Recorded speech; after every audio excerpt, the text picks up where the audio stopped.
Welcome to the Strong Casuals podcast. My name is Ben. We have Anthony and the Cord King Eric. We are joined today by a legend in the sport of strongman, Nick Best. First of all, thank you for doing this. We appreciate this so much. It's a big deal for us. It's just sleep. Yeah. You're right. Like, well, this may mean a nap later, you know. Yep. So, but we're all somewhat coffeed up and ready to roll. yeah, I'm working on it. Got a little bit. As long as we're not jittery, we're fine. We'll get to jittery. What do you mean, man? Like, hey, man, where you going? What are you doing? What are you going? Just keep jittery. What you got in the bag, lady? We'll get through this. We'll get through this podcast real quick, Nick. Don't worry about it. and that's it. And that's it. Thanks for no. We're done. So we're here at the official Strongman Games 2024 in Madison, Wisconsin. Mm-hmm. We've been watching the event and enjoying the event. I'm just wondering your thoughts about the event so far, how things are going. Oh, I think the event's going awesome. Yeah. I mean, it really is. It's running smooth. We're not running over on times a lot. So yesterday, I think they finished like an hour early, which is awesome. Lynn did a great job picking events this year that were efficient for the equipment crew, but also efficient for the athletes, the way he set it up. So the athletes are only stuck over there for their 2 events and they're done. So 2 groups go in, one group goes the first event and the second group does it. The other one's getting back and warming up and they come out and do the next event. So they're setting it up really good this year. Yeah. Yeah, I would agree. Is this your guys' first time in Madison, like, or any strongman event? Or I think, as far as I can remember. Yeah. But I mean, I'm sure there's been strongman things here, but Yeah. it's my first time here for it. Yeah. We noticed that yesterday because it was like there were like 50 people in a class, but they seemed to move through it really fast. Yeah, we were really worried with it was 55 nice people as in the open. Yeah. You're just like, but it moved well. you watch something like Giants Live, and you're like, man, this is a long event. Especially if you can imagine if one class had 55 guys in it, it would take. Right. Well, I mean, Giants Live has 1 to 2 lanes because some of the events they do singles, some of them they do double. It's also a TV show. You're right. So they're trying to get, a half an hour's episode of TV. So they're trying to get a full hour out of TV out of both shows. So that's true. they kind of still have the production things. They still kind of run things. It's still kind of run like a normal strongman contest, but you have less guys. They're trying to do more of a show for the athletes. Yeah, that makes sense. Sure. Trying to create superstars in the sport, that type of thing. Right. No, Which is for something, sure. I mean, we talk about that quite a bit. Like, have you seen that sort of change throughout your career between because, I mean, it started as a TV show, and it's sort of evolved since then. Well, America's Strongest Man in 2006 was in Columbia, South Carolina, and we were in a giant lot. No seating, no nothing. Not too many people showed up. Right. But, I mean, you had Travis and Derek and, John Anderson and a whole bunch of the guys competing there. Steve McDonald, stuff like that. And, people didn't really understand what they were watching. Right. So it was cool. Now we're here and we're filling up a stadium with, I know. and getting you to compete in there. And I think live stream has really, the foresight behind that really came to fruition, since 2010, because that was when the first one was done in 2010. Yeah. Yep. I know because I did it. Yeah, exactly. Yeah. You've been doing it. At the Sin City Strongman contest. We did it. We had to replace the server back in the day at Marendi Muscle because it overloaded the server and kept shutting it down. Oh my God. And that's like the old video cameras and stuff like Right. that. We had one video camera set up one way, one video camera set up the other way, and we'd have to write on a board so you could see who was placing where and stuff like that. But I imagine those servers back in the day, you're just not prepared for how many people are looking to actually watch that. no, and Marendi Muscle back in the day used to get 5 million hits a month. So They were already crushing it. it was the biggest back then. It was the biggest thing. Yeah. But the website was lost, stuff like that. So it's, Oh no, it's all gone. Oh yeah, it's gone. There's something else there, and it's not too good. But No.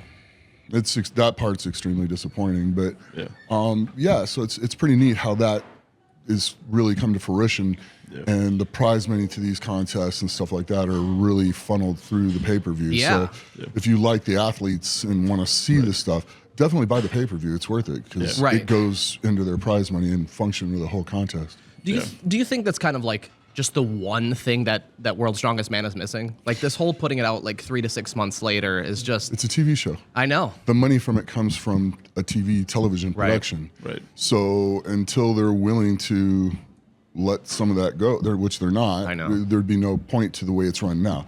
It would have to completely change the format and the way it's done. It would go from a TV show to a contest. You're right. Kind of like the Arnold, kind of like the Rogue, kind of like the Strongest Man on Earth. So, yeah, I guess in that sense you're right. It is. It's completely a TV show, and it probably would be. If CBS didn't have it, maybe it would be. Maybe they'd put it out a little sooner, like if it was something on like ESPN or where was. Well, even ESPN was still the same schedule. Was it still the same schedule? Like 3 months later. They released that a couple actually. Really, when they film it, it comes out about a month and a half later in the U.S., and then it comes out during Christmas in England, which is the biggest audience for it. Oh, okay. So that's massive audience. It'll win the number one, thing on TV for the night. Yeah, in England. That's why it's such a big deal there. Yeah, that makes sense. And people are used to it coming into Christmas, so there's huge fans for it in England, but they know they got to wait because going into Christmas, though, it's now Christmas tradition to watch Strongman there for a lot of people. I wish that was our Christmas tradition, man. Well, I mean, that would rule. Yeah, I mean, like we started, like we watched it on TV in the '90s with our dads, and that's what kind of got us like turned on to it. Yeah, and then like now it's sort of like we kind of play this game with trying to find like following as much social media as possible, just so we can figure out what's happening because know we can't afford to be at all these different competitions, but we're trying to like find a way, and so like. Yeah, streaming. I can't afford to be at all. Right. Yeah. No, I get it. And that's the beautiful thing about social media, especially for the athletes now. Yes. I mean, when I first started, I was working 55 hours a week at a beer distributorship. Right. And then going to get ready to compete at World's Strongest Man and trying to get to qualifiers and trying to do all that stuff at the same time. So I had to work my tail off. Yeah. I really had to work my tail off. Social media, after all the World's Strongest Man appearances, I was getting a pretty good following, and then we got this TV show, The Strongest Man in History, and between Eddie's following and Brian's following, and then tagging me and stuff, I got up into the 400,000 follower range, and it makes it's life changing. It really is, and it's a great thing for the guys because now not only can they do what they love. They can do some social media work and make additional money to where they're not so reliant on working a 40-hour work week. Right. Yeah, it's incredible that like just simply Brian and Eddie being who they are, just bringing you on, like just bringing you along will increases your viewership from everybody else, and they get to know you as the human being you are. And I think that's why everybody loves you, Nick, is because you're so much of a human, especially when you're hanging around. I mean. Brian and Eddie when they're oh yeah. Well, I mean, you got Eddie shrinking your head and stuff like that. Or sticking like, plungers on your head. That was a true nightmare. I was just like, well, at least that whole thing was hilarious. It was impossible not to laugh. The first time I had no idea that thing was coming, and he hit me in the head with that. I'm just like, you just jammed my neck. Oh right, it's just spiking it down. I was pissed when he hit me with it the first time. So what you don't see is I chase him. Oh, I'm sure. And I caught up to him and I hit him in the balls with the plunger, and he's like, "Oh, we can make this better." I'm like, "Okay." And then you see me trying to pull it off my head. That's right. Yeah. That was the part that it really did seem like a difficult thing to get off your head too. To be honest, it's like we always see you getting spanked at Heart Attack Grill. We don't get to see Nick chasing everybody down and just getting the revenge that you properly deserve. Yeah, it's okay. That's okay. We'll keep that behind the scenes for the fans. It happens, and then I drive them batshit crazy at times too because I don't shut up and I aggravate them. So I'm older, and then as Brian says, Eddie farts a lot, but mine can be a little worse at times. Oh no! So it's the quality. It's the quality. It's the quality, not the quantity. Eddie's a real quantity guy. He's putting them out all the time. That is true. But it was interesting. I mean, to watch Brian and Eddie go at it one day in the van when we were in Canada filming the pilot. And Eddie had been farting and hotboxing us in the van all day. Oh my God, dude! After about the 7th or 8th one, Brian had just flat out had enough. You do that again. I can believe that. I'm gonna hit you, and he's like, "Oh, you're right." They're just going back and forth. Brian's like, "No, you're not gonna be able to do it. You're gonna be out cold." He goes, "Well, when I wake up," he goes, "You won't wake up." That type of stuff. So it was pretty funny. I mean, just the stuff that goes on with everybody was hilarious. No, I mean, I think that show really everybody got to see who the four of you guys really were. Yeah. Which was the coolest part. I mean, especially just, we love Strongman. You're like, that's just extra stuff within the show. Like, there's just these four dudes just having fun with each other around the world, doing all these things that I'm sure historically you'd wanted to test out and do all that. It's such a good show. It's such a bummer that it's not around anymore. But it's sometimes political views of people. I mean, we were in the top 15. We should have got 4 seasons right off the gate. Oh yeah, we should have. We wanted that. So, but it is what it is now, and and it was doing it was to us doing what we're trying to do, which is like bring people who are not, sort of in it already. Because there's no doubt like Strongman has a dedicated group of people, and nobody's doubting that, athletes, etc. But like trying to get people in and watching and enjoying. And that show did a fantastic job of doing that. No, we had a lot of fun. Because it was people that were like, wait a minute, I'm just watching TV, and suddenly I'm learning all this stuff. And so we were really hoping for you just want to see the character in a person. Like, everybody else who's like not into sport, it's like just hear their story, and maybe that'll just sink you in. As in any other reality show that you would love somebody for whoever that person is. It's like you just get to like the person. And that's why social media is cool, right? Because it's like, you can see the human side of that person, and it brings them money, just as a side effect of you being a fan. Well, I think it also showed how like strength has been like woven into culture, period, culture. Like, everywhere. And so it's like suddenly people were now, but right. So, I know. But it's like it seems like this other thing to some people, and when they finally realize that it's been around and it's been a part of things, sometimes people are more willing to find a way to engage with it. Yeah, I agree. But that was a great show. Some good antics. Oh God! And the stuff you guys didn't see. You guys, I'm sure, had a whole show of behind-the-scenes stuff. I'm sure, the producer of our show did the very first season of Duck Dynasty. Oh my God, that's hilarious! And I did watch that season of Duck Dynasty. This is too funny. We don't want it this way. We want it more competition based. We want you guys to fight with each other. We're like, we're not doing that. Right. Yeah, dude. You're like, this is what we're doing. Yeah. And so a lot of stuff got cut. Like there was one thing that I thought was hilarious. It was not fun to go through, but when they did the ice bath to me, they're dumping all this stuff, all the ice cubes and stuff like that. I thought it was Eddie that was dumping the cubes. Turns out it was Brian. Right. Right. Sorry. I'm like, oops. So sure you are. I get out and the scene's finishing, and I'm sitting in the chair with the blanket around me, getting warmed up. Eddie comes like 2 minutes, not even a minute later after they cut. So they're still rolling, but that's where they cut it at. Right. But they were still rolling, and I'm like sitting there, and Eddie sneaks back, grabs a 5-gallon bucket of the ice water, and I'm like sitting there and just douses me in it and runs. And I'm still in my underwear, so I go chasing off after him, try to get to him on the stairs. It was freaking hilarious.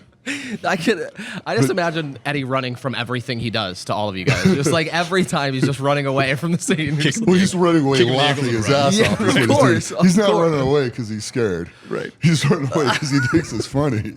This is his little tip. Yeah. What is funny when you think about it? I mean, because how old is Eddie? He's so much younger than you and Brian. Like, he's like... He's got to be, he's 35, 36 now? Yeah. I mean, he's like, he's still a kid at heart, and he loves to play that out. Big kid at heart. I don't know him, but I feel like he's always going to kind of be a kid at heart. Oh, yeah. Well, and he's a smart kid. I mean, here. Well, there's this obscure law where you can drive a track vehicle. You're younger, so if I get this, Max is going to be able to drive this when he's 16 instead of 17. He'll be able to take this to school, and then I can use it as a social media thing. And he does, and he's driving over BMWs, and now he's bought another tank. I know. So, and logically, it should never even fit in his driveway. And he's like, "Well, I broke some brick off." Right. There's ways to solve. It's a lot bigger than the other house. Trust me. So, did he just get a new house? It's been a while. But okay. Yeah.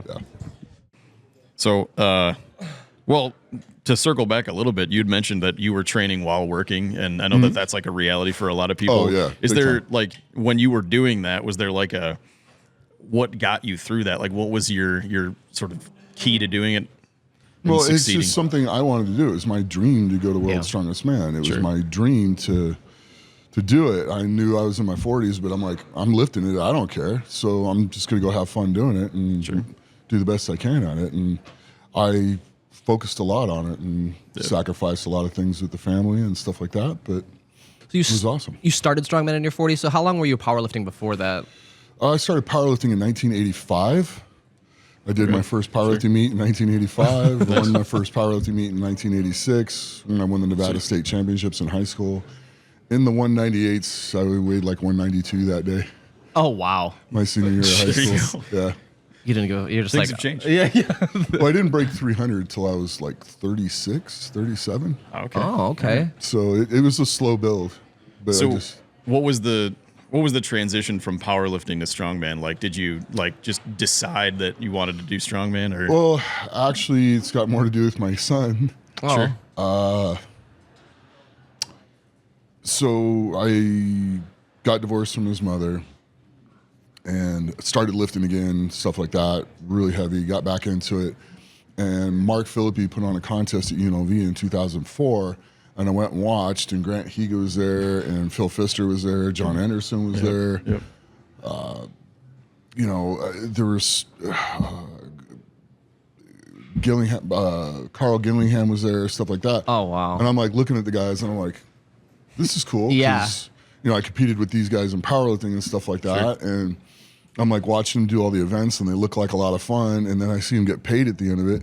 And my son, I was like, wait a minute. I've been world champion already. Yeah, You yeah. get a I'm dime getting no for money that. here. Right. And my son looks up and he goes, Dad, you're pretty strong. You should do this. Oh, my I'm God. like, that's a good idea, kid. And the rest is history. Oh, my It was God. him that was his idea. That's so awesome. And how old was he then? 3. Yeah. He should have been your agent at 3 years old. But he's lifting too. You got some cool content with him flipping tires. And, Yeah, we've got to do a lot of cool stuff. I never expected either one of the kids to be me. So, I'm sorry, Ben. No. No, it's so cool. I mean, So I just expected them to play sports that they loved and to get into something, but to be into something. yes. Right. Sports is a very good thing to structure behaviors and stuff like that. Also to structure how to work as a team. Yeah. Oh, So absolutely. when they get a job, Yes. and they have to work with people they don't necessarily like to a yeah. common goal to get a job done at work, they're able to do that with even with people they might not like as much. And that's something we're losing in society. 100%.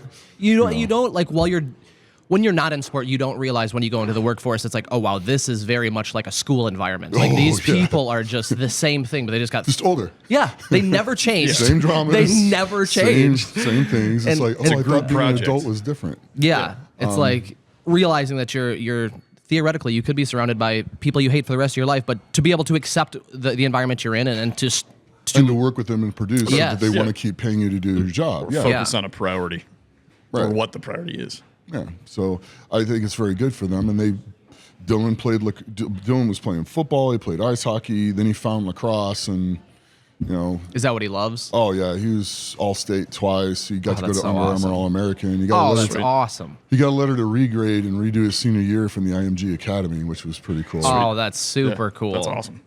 And then now Jess, as a junior, she got league MVP, and they won the state championships last year. Oh, wow. And she's Jesus. playing travel lacrosse. She's doing really well. That's super cool. yeah. How cool was it to see? Like, I mean, we had the junior comp on Thursday this Yeah. week. How cool is that? Oh, it's pretty I mean, neat. to see like Bubba out there, just Oh. I mean, just you're like, geez, Jerry, chill that kid out, man. I mean, this kid is like I'm like, That's the thing.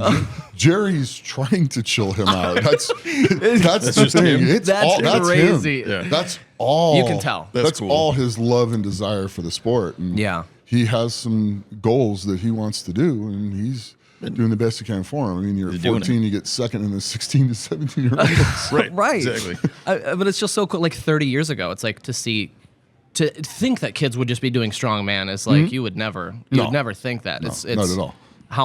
How far we've come already in just this little amount of time. And it clearly does not stunt your growth. No. The kid's taller than me now. He's 14. I'm like, this kid's going to be like 6'8", 6'9", at least. Look how tall is Jerry? Jerry's tall. Yeah, Jerry's like 6'4". Yeah. Bubba's taller than him, or is Oh yeah, well I think they're the same same height now. oh my He god? walked by the booth yesterday, and I was like, oh wow. Yeah, You're 14. I need to really just go check my own birth certificate. yeah. Well, as he develops and stuff like that, he's going to have the physical presence to easily walk around at 400 pounds Yeah. and be lean Yeah. Yeah. and be healthy. So he's going to do. And I'm sure he does other sports too. The kid's got to play. Really? No. He just loves strongman. Like, that's cool. He did. He did, but now I think it's a single focus. That's so cool. He's a very goal-focused kid. Well, he wants to be the youngest strongman, world's strongest man. He's already declared it. As a teenager. That would be incredible. So 5 years from now. I mean, I feel like he's got the setup. He just turned 14. Oh my god! Like his birthday was the first day, the second day of the competition for him, or the first insane. day. Dad, for my 15th, I want a 600-pound super yoke, please. Yeah, well, that's the good thing. Jerry's a pretty darn good fabricator. That is nice. He needs a piece of equipment. Jerry will be able to make it. That's cool. He just needs to see what it looks like. That's so cool. Which, I mean, speaking of equipment, you got to work some of the equipment for Strongest Man on Earth before it happened. Yeah. What was that experience like? Pretty cool. Yeah. It's pretty neat because Brian's like, hey, I got an idea, and you can't talk to anybody. I'm like, sign this NDA. Oh yeah. To be quite honest, I'm surprised you didn't do that. Love you. But probably next year I'll have to. Yeah. But getting to be his guinea pig is freaking awesome. It means he still thinks I'm fairly strong, and he likes the input that I have. Yeah, absolutely. And he also knows I'm foolish enough to try him too. So it's like I'll stick him in this thing. Either way, it's fun. But getting to do the car leg press was really freaking cool. Yeah, dude. It really was. Maybe if I'd have had an extra 4 days to heal before that, because I did a strongman contest 3 days before. You? Yeah, I squatted 660 10 times, and then deadlifted 700 for 10 times. And then had 2 days rest and flew in. But it was cool. Still moved the car, still did it. And then we figured out a couple ways as we were doing it, because you'll find ways to manipulate anything. Yeah. That's where we figured out if you're up just 2 inches in that seat, if your ass slides up, it becomes significantly easier, which is why I put the belt on and made all the guys sit in the back of it. It becomes 400 to 500 pounds easier. Just by that simple move. Interesting. Butt coming up. I mean, that's what the testing is for, right? To eliminate and figure out what that is. Yeah, especially how many do you do? I could probably do 20 with this, and it's at full weight. Oh, yeah. That's not a good sign. It's what the hell? And Steve points out I'm this far out of the bench, and I'm yeah, this feels good. Sit down there.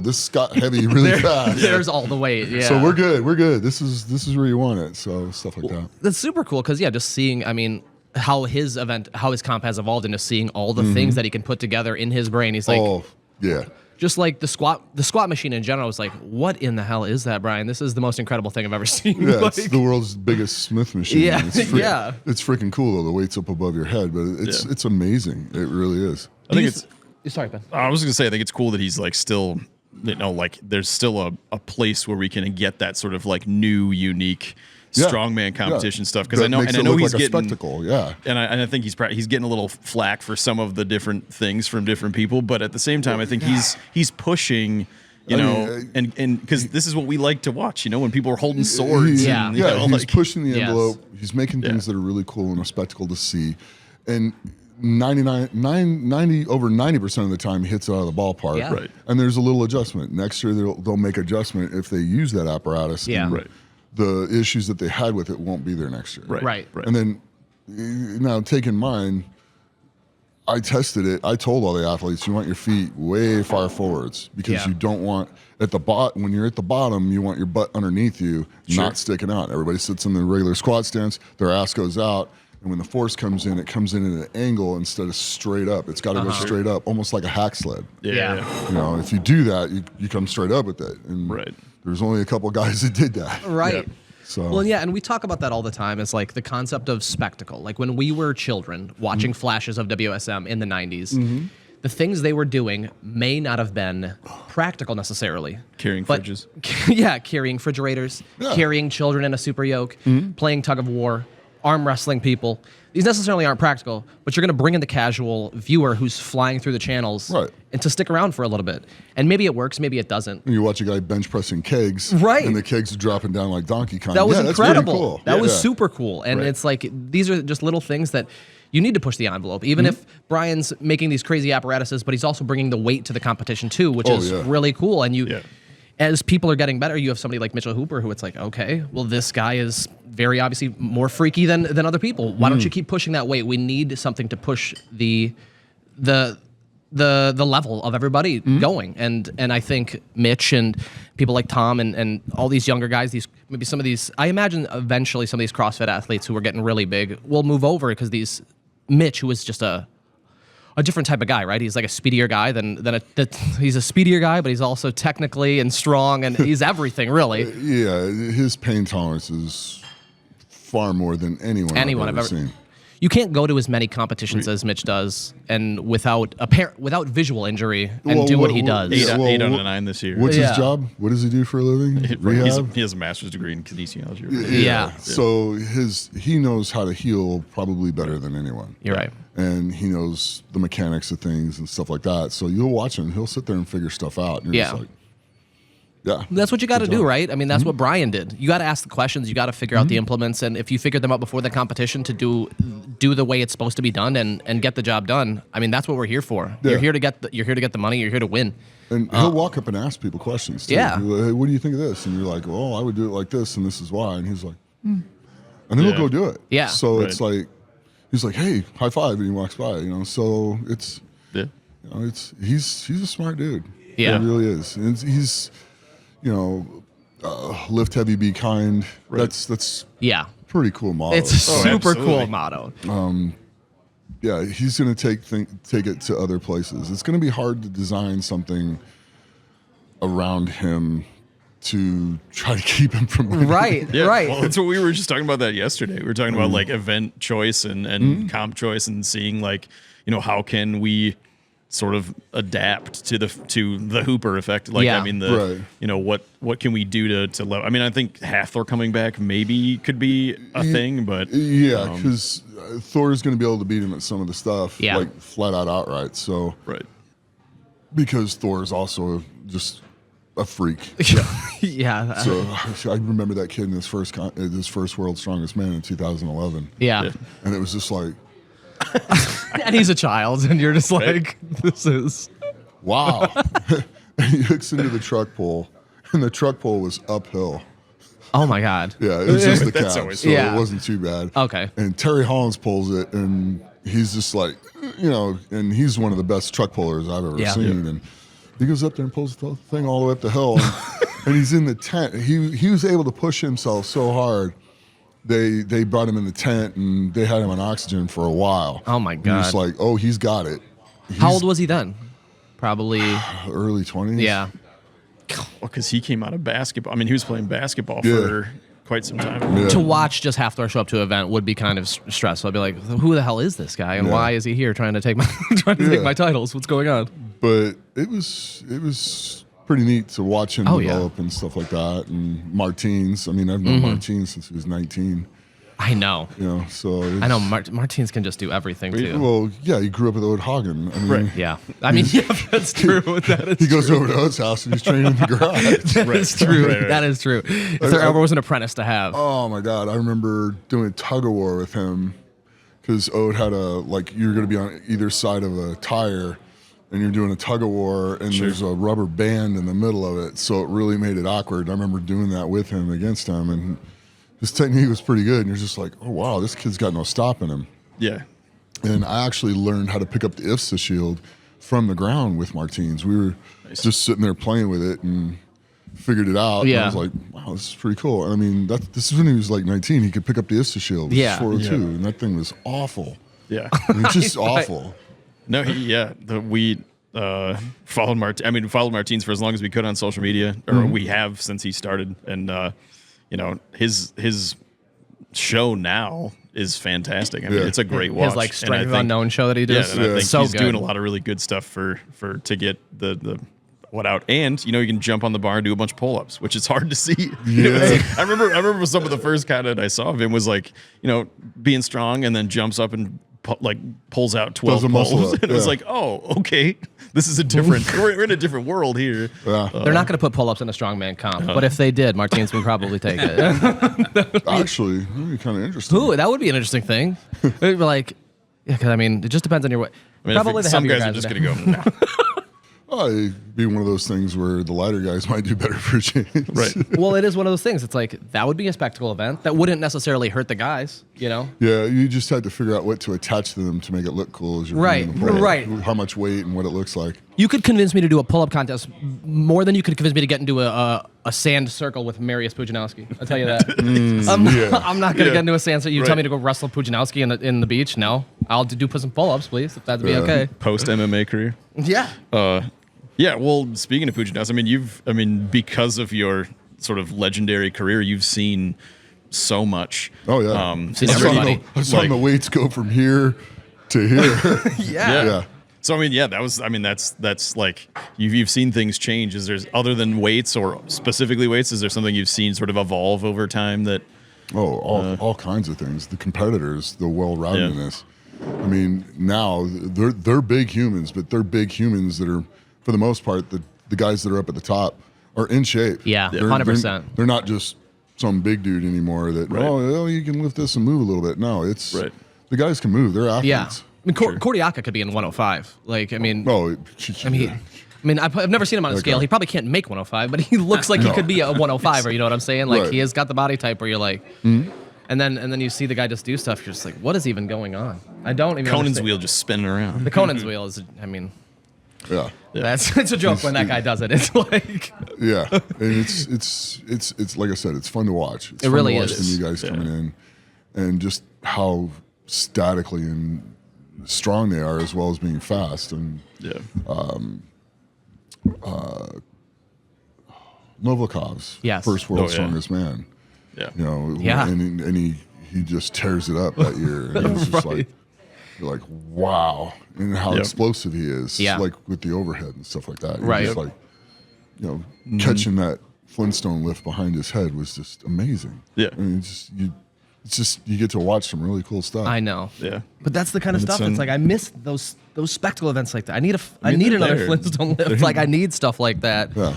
Because I think Strongest Man on Earth's doing a great job of doing that. And, 100%. And we still love the classic, the consistent lifts and the consistent stuff. I mean, we like watching that too. You need a little bit of that. You need a little bit of this. You know, you need to mix it up so you have classic stuff and like the deadlift. Oh and, you know, and stuff like that. And then you bring in new innovative stuff like the bench press or you know, the squat, the way he did the squat, stuff like that. The leg press. It looks pretty cool when you look up and you see a car up ahead of you. It does. I'm glad that's anchored in. And you just go. Shake it a little bit. Right. But that's okay. I mean, it's going to shake a little bit. It's, you know, on their thing, it's like 1,800 and something pounds. So. Oh my God. That's so insane. No, that's insane. What are the events today? The Strongman events today? You got the sandbag. Go ahead, Ben. I'll let Ben talk. Yeah, no. Well, you got sandbag toss. And then sandbag toss.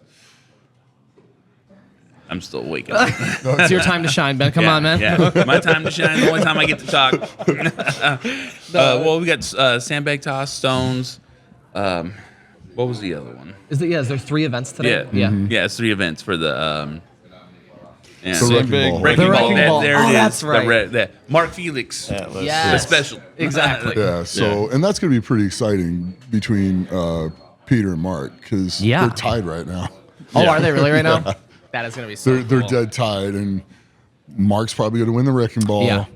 Peter's probably going to win the sandbag toss because he's so much taller than Mark, and it's a good event for him. Yeah. And then it's going to come down to stones. But what's really going to come down to is, can anybody get in between Peter and Mark on the sandbag toss? Right? Yeah. Does anybody get in between Peter and Mark on the wrecking ball hold? Because that can do a lot to change points where, there went his opportunity, or there it goes. So, well, Mark's ahead by 1 point going into this, so all he needs to do is, Mark, if he's ahead by 2 points, it's over because nobody else, even if Peter beats him, nobody else is going to beat Mark in the stones. Yeah. So. And that's like scoring is a thing we talk about, or we try to talk about quite a bit, because a lot of people don't understand how scoring in strongman works. Right. And so they see somebody like Mitchell Hooper do one power stair and call her a day, or do one stone and call her a day, and they're very confused because they're like, wait a minute, what are we doing here? Right. You're strategically making a choice to what type of energy you want to expend. And if you've already got it won, and you got an 8 to 10 point lead, and you get to that point where nobody below this can beat you, you don't need to keep going, beating up your body. Right. Which a lot of the time he is already in that winning position by that time. Well, and I think some athletes. I mean, some keep people, especially Mitchell Hooper, getting some flack for that, and I think it's mainly just because people don't understand. They don't understand. And the thing is he's beaten. If you've watched the show like you're supposed to, you know how far ahead he is. Yeah. Right.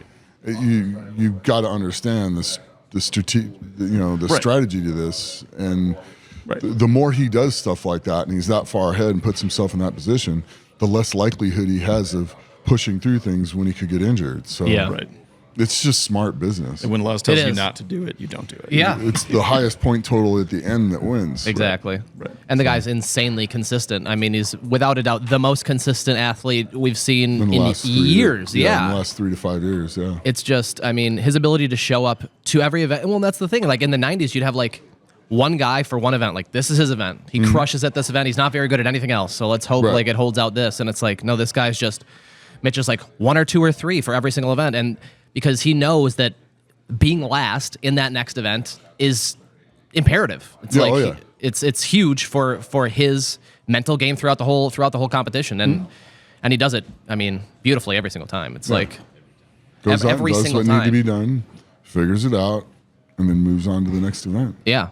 His first Worlds, he showed up. What everyone was like, "Who is this kid?" Yeah. And then the next oh boy, oh boy. I was looking at him going, "Oh, this is going to be fun." And then comes in the second year and wins. Yeah. Because did you know him before he came in? 8 out of 9 this last year. No, I met him there that first year. Yeah, Sacramento. And I was like, "Well, if you need any help, let me know. I'll give you some advice." Yeah. And he called me up and asked me some questions, and he's like, "Oh, that stuff works." I'm like, "Yeah, I'm not going to lie to you. I want to see you do well. I want to see everybody do well." Right. They can walk up and ask me a question what I think. I'll tell them. Yeah. They don't have to take the advice, but I'll tell them what I think about how to do the event. Right. And that's something we like in strength sports. We often we also like the fact that it's kind of above the BS. Like there's not a ton of there's some drama just because it's been sort of injected by other people, but we appreciate that. And you've been able to stay kind of above the BS and away from that stuff. At times. Yeah. You get into it at times too, Right. but it is what it is. Yeah. And with that seems to come like a camaraderie, a brotherhood in the sport. Yeah, and a lot of the older competitors, when we were doing World's Strongest Man, nobody was allowed back there. Oh, really? Oh, yeah. Nobody at all. We weren't allowed to have anyone family, back there. The no only nothing. time our wives or family could come back is if we were injured in the medical tent. Wow. Oh, wow, that's great. Yeah, and then... It was like forced camaraderie then. Yeah, because the only person to take care of each other was us. Yeah. Right. The 2 PAs that they would give us that were supposed to help us, they were PAs. They had no idea what Strongman was. They had no idea what we need. They had no idea whatsoever. Yeah. So, I mean, bringing us some water and making sure we got to the bus was, about as much as they actually truly helped us. Yeah. Well, I imagine... Oh, sorry. So please. we had to pull each other's suits on. We had to do all the things for each other. This is sort of a tangent, but did you come into that same issue filming for for the History Channel? Like, did they kind of need to mitigate how they work their logistics based on like needing to eat and making sure that things are happening? They don't understand that there's a I know you guys complained about that during the podcast you guys had. Like, we need to eat like almost all day, all the time. They didn't understand that. No. No.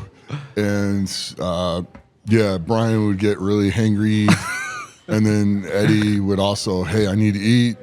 Oh yeah, well, let's get this one little bit. Yeah, I need to eat. No, I'm telling you, I need to eat. And then his blood sugar would get messed up because he's like, oh, it's plummeting, and they're like, oh my God. He's like, yeah, we can't film. We need to go eat. And so they figured that out. And then they started scheduling things. They're like, okay, the girl taking care of us would come over and be like, okay, so what do you guys want? And then we'd like give her a list of the food that we want. How many steaks per person? Yeah. Right at about 2.5 hours, we'd break, and there's the food, and we were ready to go. And that changed drastically. So that was good. I mean, for them to think that these machines run like any normal human being is a crazy assumption. Oh, it was pretty quick when they started realizing how much. If I saw Brian hangry at all, I'd be like, oh, get this guy what he needs right now, like absolutely right now. Yeah, I remember in China when he actually yelled at Barry Frank. No. I need food. Barry Frank's like, okay, Brian, and they take him in a cab and they take him to a restaurant there called the Dolphin in Sanya, and it was the only place that made American food, and they made hamburgers. Sure. And so he come home with come back 15 with stack. like a stack like this of hamburger boxes from there, and we're like, "Where's this place at?" And then we'd all make a pilgrimage over there.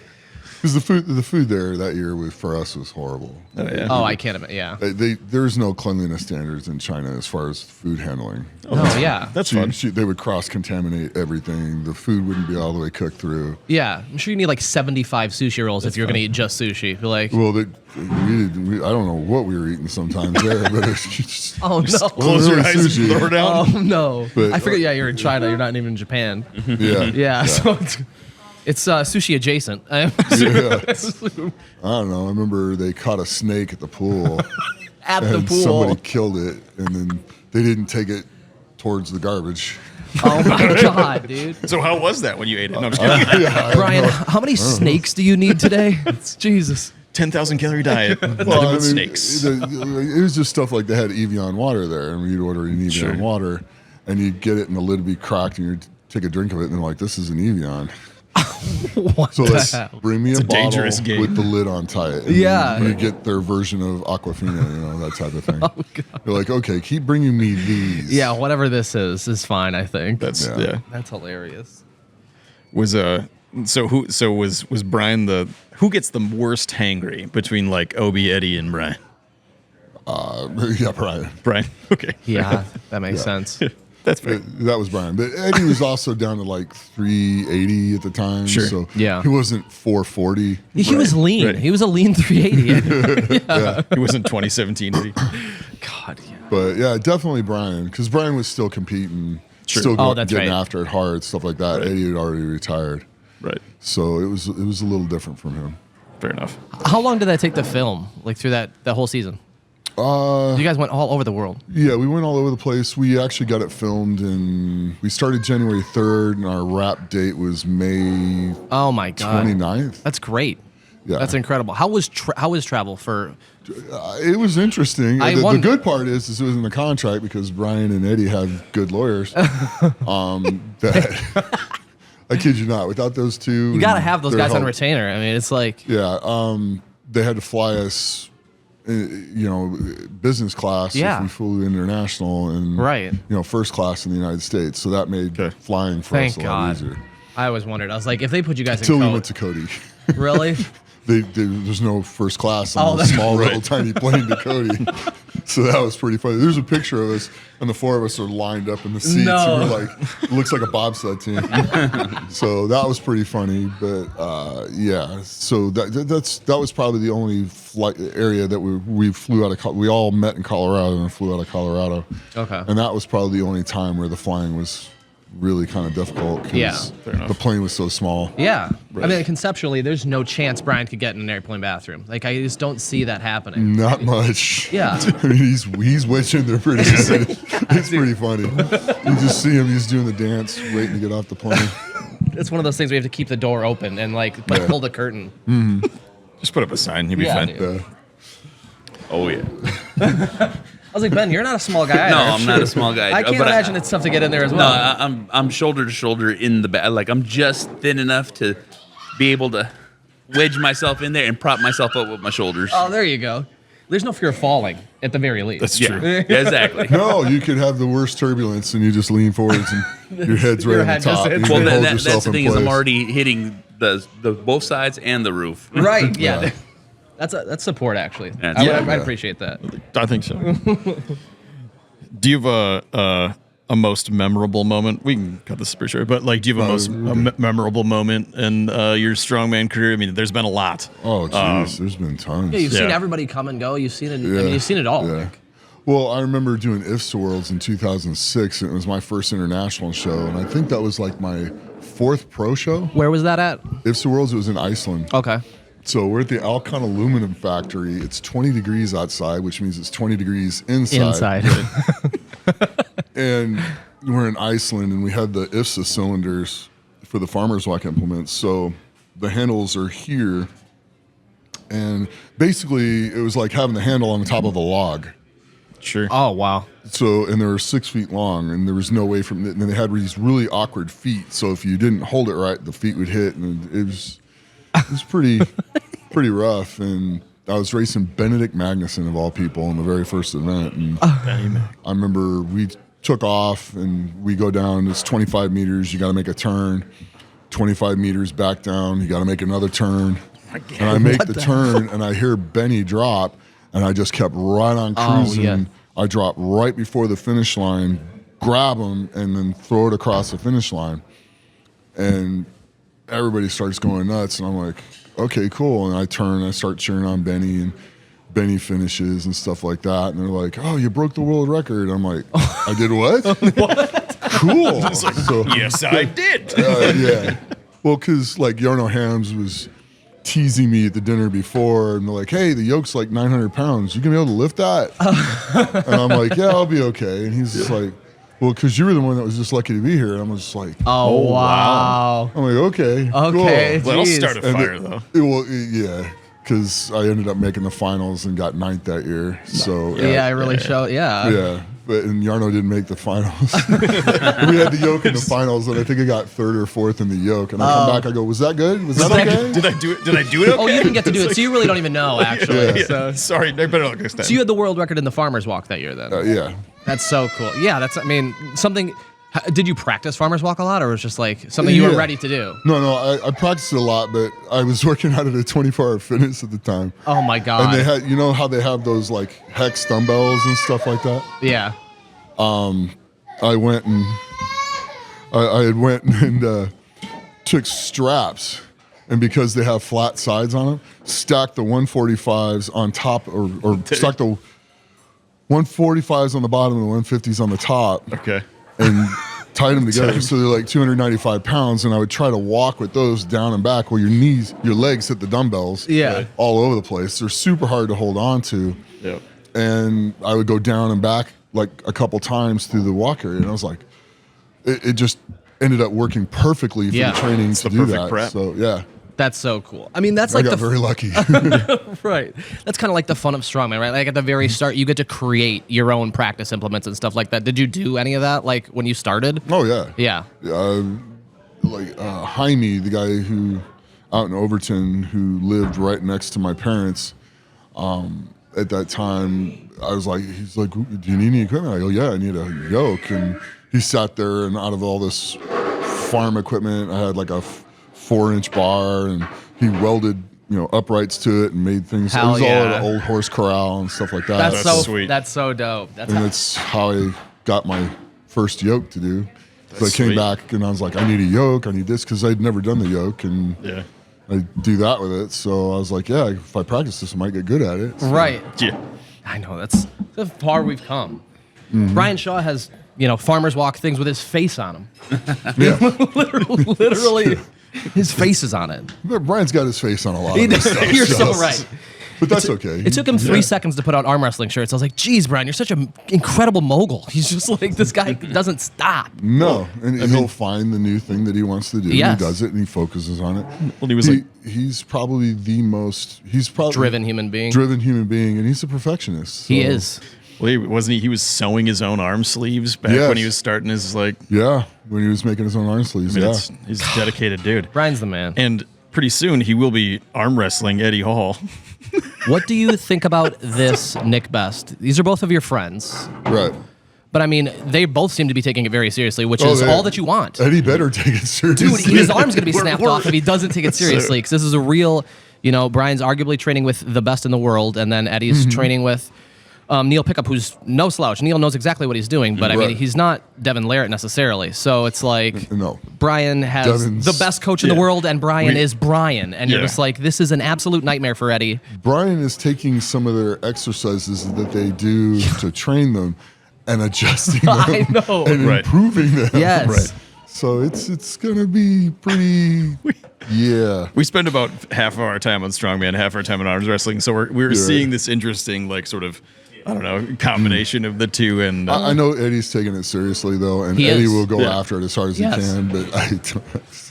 It's because their competitive drives towards each other is probably stronger than anything else. So that's why it's going to be really cool. Yeah. They love giving each other a hard time. I know. Well, some of the content that Brian's put out when he just like grabs a handle and he's got like a full stack on, he's like this, and he just throws the whole thing down. So it's like it's nothing. We're definitely excited for Brian just doing pronation lifts in his gym is scary. It's very scary. It's a scary thing to see. I think it even scared Devin. But all right.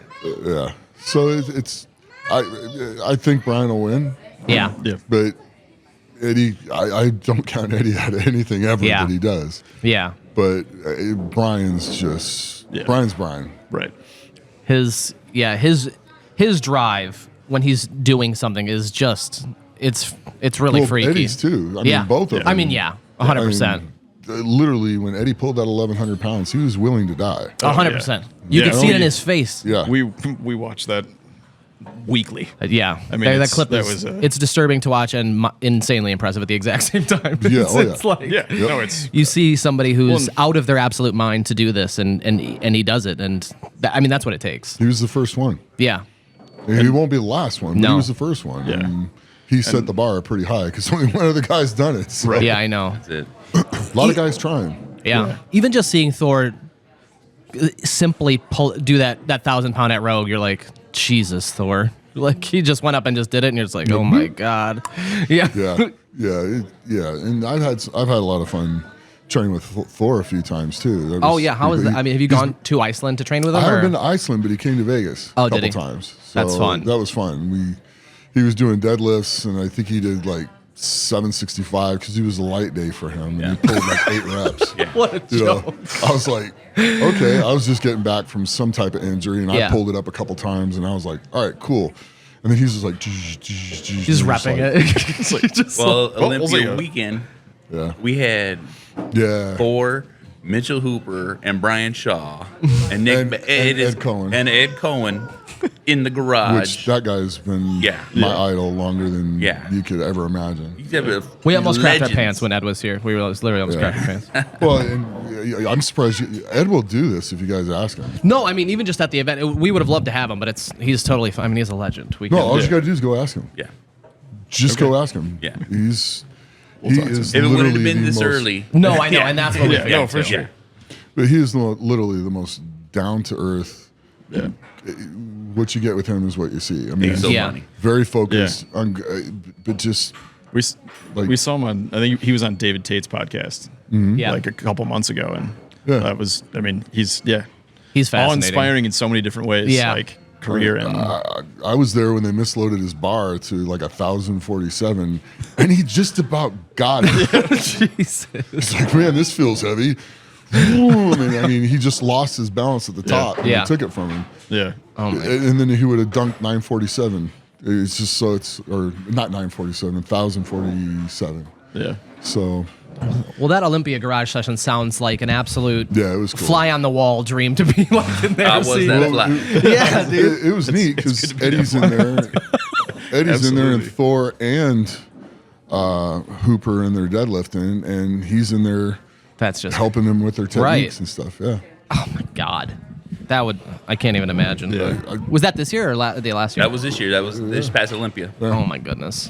Yeah. So the garage was pretty cool. I got them all to sign the wall. That's so cool. I got a Strongest Man on Earth, like poster board from it because we did like a party at Twin Peaks back in the day when we kicked off the series. Yeah. I'd worked for the beer company at the time. He's like, we should do something here. I'm like, well, cool, let's do it. Yeah. So we invited all my friends and everybody came in, and the Strongest Man in History gave me some POS for it, and one was a poster card that I kept. That's and awesome. I put the picture of the 4 of us on it, That's from the one in Cody, Wyoming, and they all of them signed that. I think that's something I'm going to keep, and all the guys that come to train are going to sign it. Yeah. That's super cool. That's very cool. Is there anything? I mean, is there any like cool piece of like strongman like history that you have in your garage, like that you like Brian collects everything. I mean, you are strongman history. That's the coolest thing. But yeah, I mean, from the TV show, I kept a lot of stuff. I bet. Brian's like, "Where'd you get that?" I'm like, Because he did. Apparently, I must have not had the stuff up in the garage, but I got like the Thor's hammer, and I got that rules. I got the hatchet that they gave the you. war, the axe. the war axe. and Yeah, stuff that like was cool when you That got was that very Viking cool. axe. Yeah, That was cool. That was pretty neat. So I still got all that stuff, and I have a few other pieces of memorabilia from the show just sitting around. Sweet. Yeah. Like, he's like, "Where'd you get that?" I go, "I just grabbed it. I didn't, They didn't ask. stop I you." just took it." He's Yeah, like, that's what you gotta do. "Oh," I go like, I didn't know if we were getting another season, so I was grabbing Right. some stuff that was Just gonna take be- it when you can. Absolutely. Do you have any like belts from like any of your world records or anything like that? You keep like thoughtful stuff like that? Yeah, I got the rattlesnake skin Oh, that's so dope. belt that I'll keep that. Pete Alanis from Titan Supportive Systems back in the day gave to me. Mm-hmm. That's which super I love cool. Pete. I feel bad I haven't talked to him in so long, but I love that guy. Yeah. So Sweet. I really do. Well, that's super cool. You've been able to be with us, Nick. I mean, what is something? How long have you been affiliated with like official strongman? How important is official strong like these feeder leagues like this to get people to where they want to be? How important are these things Well, to you? it's huge to grow the sport because you have 400 competitors here. Right. Yeah. You know, and the more that, their families, people around it, people see this. It's a great way to get into it and a great way to bring the sport up. So this is official Strongman Games is pretty cool because it's the world's strongest man title for everybody who's not in the men's open. Yeah. Right. So it's a pretty neat opportunity to walk in there and say, "Hey, I was the best in the world in this weight class." So Yeah. Yeah. it's cool it's for a us neat to- thing. It's a big deal. It Yeah, is. it's cool for us to see like Trey Mitchell and a lot of those guys like Yeah. get there, cut their teeth, and then we get to see them in big Trey shows and too, Evan and stuff like that, yeah. And it's cool to see. I mean, it's cool to see you guys down there. And I know you wanted to compete, but Yeah. Broken like, thumb. right. But it's like cool to see Evan and you and Ed and like all the Evans Nana. Evan's Nana's Yeah, here? Evan's Nana, the yeah. support of everything, and Lucy Underdowns there. And I Yeah. know. it's for us. It's like I don't know. It's a one-stop shop. It really it's is. We get Yeah. to see everybody and appreciate everything. And that's the thing. I mean, we remember when the sport didn't have the payouts, and didn't Yeah. have the money, and didn't have huge contests like this and stuff like that. Right. So we remember all those things. Yeah. Like this, and then the amateur Arnold did a lot to get the big contest going. Now you have USS Nationals and Yep. all the other federations that do really big shows like this. But Yeah. this is probably the biggest of all those. Yeah. Between that and the amateur Arnold. Right. Yeah, I mean, and it's cool to see like the strong women has blown up in the last couple Yeah. of years, and Which these, is awesome. it's I- super awesome because these women like you don't know them, but I mean, 3 comps know in them. and you know them. Yeah. It doesn't take long at all. Like it's fantastic to see like Rebecca Roberts out there just Yep. just smashing and Yeah. Yeah, just even see Lucy come over from the UK and Inez is here from the World Yeah. Winner. It's just like I think in another 3 to 5 years, it'll be where they want it to be. Yeah. It's just going to take a little bit longer, and then I think they'll be kind of at that same yeah, level. agreed. Yeah. Well, But- it's wild to see them moving the weight they're moving. Like Yeah, even too, in this, they're going through what we went through in the early 2000s as far Yeah. as the weight. Because between 2005 and 2011, the weights at the contest went from an 800-pound yoke to a 1,300-pound Yeah. yoke. Right. You know, the weights all jumped massively, and you either adapted or you were done. Yeah, And you're gonna be behind. yeah, so they're kind of going through that phase, and then you get people that are getting injured a lot and beat up a lot, and they start learning where that line is to Yeah. to challenge the competitors, yet still keep Right. them healthy. Was that Right. was that the reason for the jump? Was just to to try to challenge the Well, field? they were just trying to do the best heaviest, thing. the Okay. best Yeah. thing, and Yeah.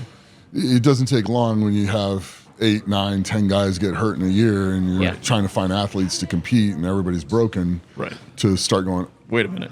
Like after the strongest man on earth, and everyone was broken. well, even though there wasn't a whole lot of guys that got broken at that That's show. good. That's good. You know, he takes those things into account. Yeah. He wants to see really heavy weights, but Yeah. and he wants things to be challenging. But if you notice, not a whole lot of guys got hurt at it. No. I mean, you're pushing the limits of what's humanly possible. You're always going to have somebody get Yeah. injured. It's Right. just how Right, it is. right. Yeah. If you're not a nearly qualified physical therapist by the time you're done competing in the sport and know how to rehab injuries, Yeah. Right. you had a very blessed career. If you Yeah. didn't. So, Right. Which I mean, you've worked through plenty of injuries. Is there like a does it get easier? Does it get easier? Does it make you furious that Brian's not injured? Does it make you? No, I mean Brian's had his injuries Yeah. too. Yeah. I mean, But they've frame all carry. had their injuries. Eddie's had his injuries. Yeah. We've all had problems. Robert's had his injuries. It's inevitable. It's like, Yeah, if you push your body to the absolute limit, you're gonna break. if you want to do what you want to do, I But imagine if- it has to if happen. You want to live your life and be safe and never have any problems and live in a bubble. This is not the sport for you.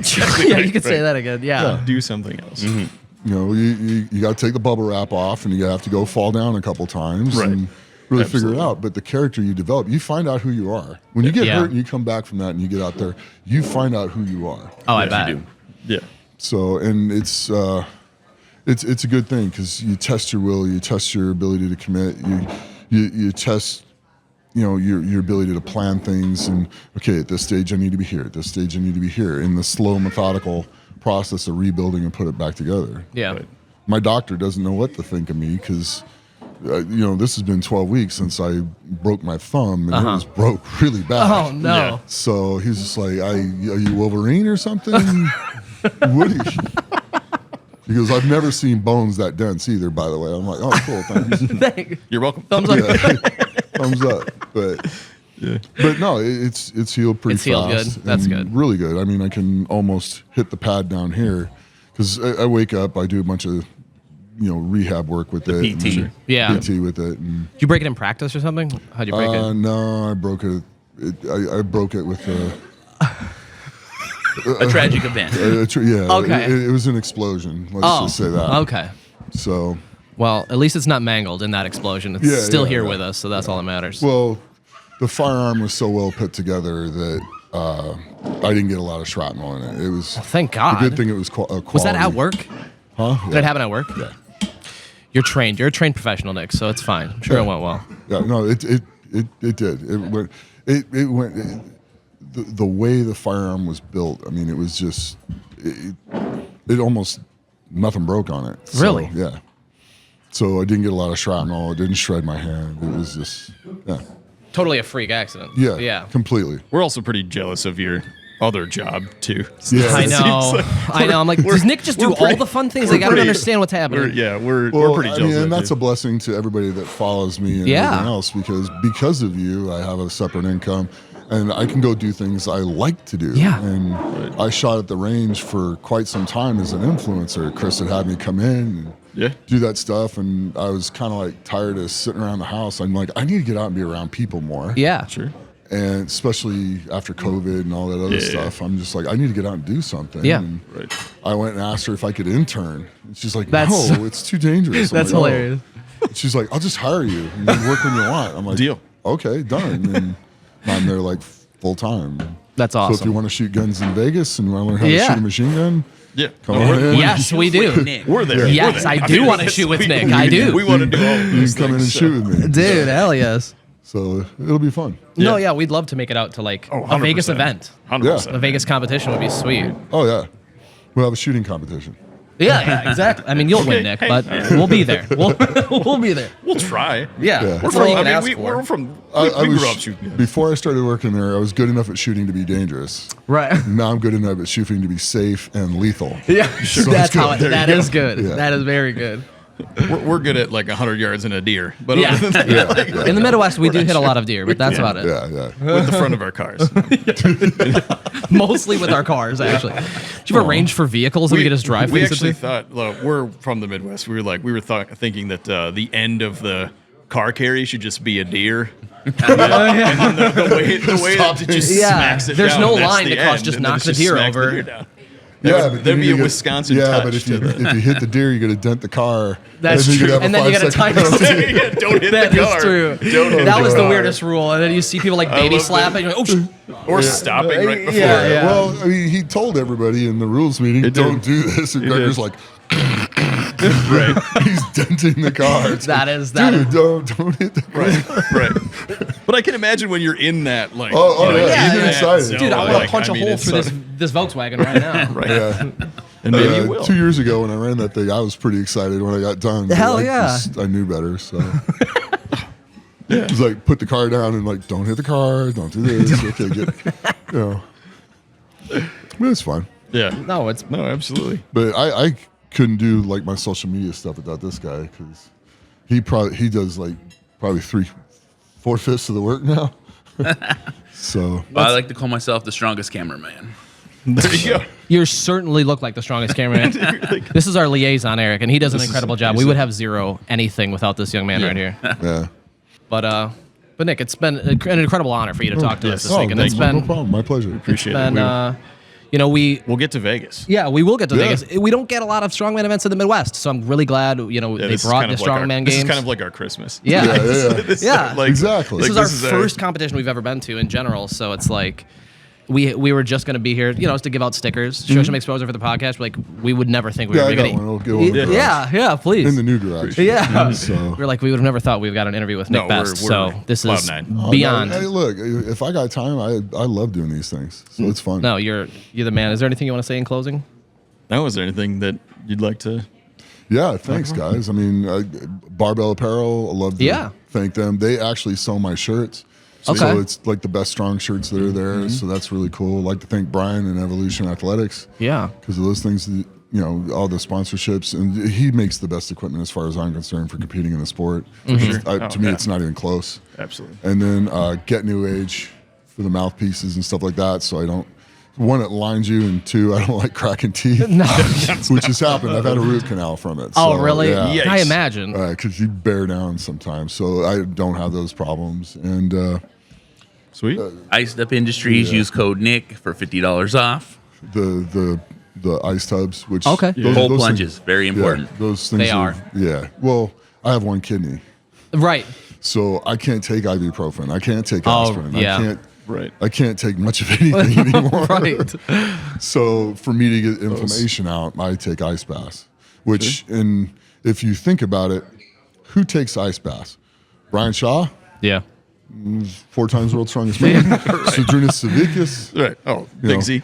8 Arnold's, 4 world's strongest man titles. Hopthor. Yeah. Martins. Right. These guys Eddie are okay. Hall. These guys are doing all right. Yeah. So whatever you have to say about it not working for strength or not working for muscle healing, really? I mean, we have some data to show you. My data shows otherwise. Right. So, yeah, that's awesome. Awesome. But I'd like to thank all of them for of course, all the help and 100%.